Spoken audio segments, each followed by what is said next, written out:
Geçen dəfə söz verdiyim kimi siz videoya baxarkən biraz sizinlə söhbət edəcəm. Bu evdə son təmir hardasa da 20 il əvvəl olub. Biz Rusiyadan köçüb kəndə qaydanda artıq bu evdə yaşayırdıq. O vaxtdan bəri demək olar ki, ev dəyişməyib. Biz dəyişmişik, həyat dəyişib, amma ev eyni qalıb. Bugün evi yığışdıranda hər otağa adi haldan biraz daha uzun baxıram. Burada hər şey doğmadır. Hər künc, hər pəncərə, döşəmənin hər səsi uşaqlıqdan, xatirələrdən, bu evdə yaşanan illərdən xəbər verir. Amma elə bir an gəlir ki, başa düşürsən. Qayğı da dəyişiklik deməkdir. Döşəmələri dəyişmək lazımdır. Artıq pəncərələri yığışdırmaq. Bəli, gözəldirlər. Amma gündəlik həyatda bu rahat deyil. Əvvəllər biz anama kömək edirdik. Amma indi tək etmək daha çətindir. Soyuq olur, iş çoxalır və bu da anama əlavə yükdür. Valideynlərim isə istəyir ki, bu ev onlar üçün daha rahat olsun. Eyni zamanda keçmişi silmək də istəmirik.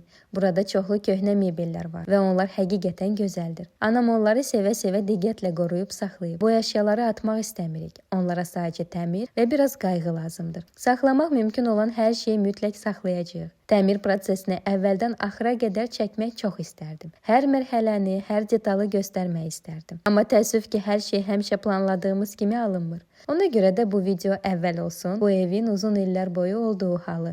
Sonrasını isə bir neçə ay sonra birlikdə görəcəyik. Bəlkə də belə daha yaxşıdır. Mən özüm də yenilənmiş evi ilk dəfə sizinlə birlikdə görəcəyim. Bu ev yenə də eyni doğma yer olaraq qalacaq. Sadəcə valideynlərimə görə daha isti və daha rahat olacaq.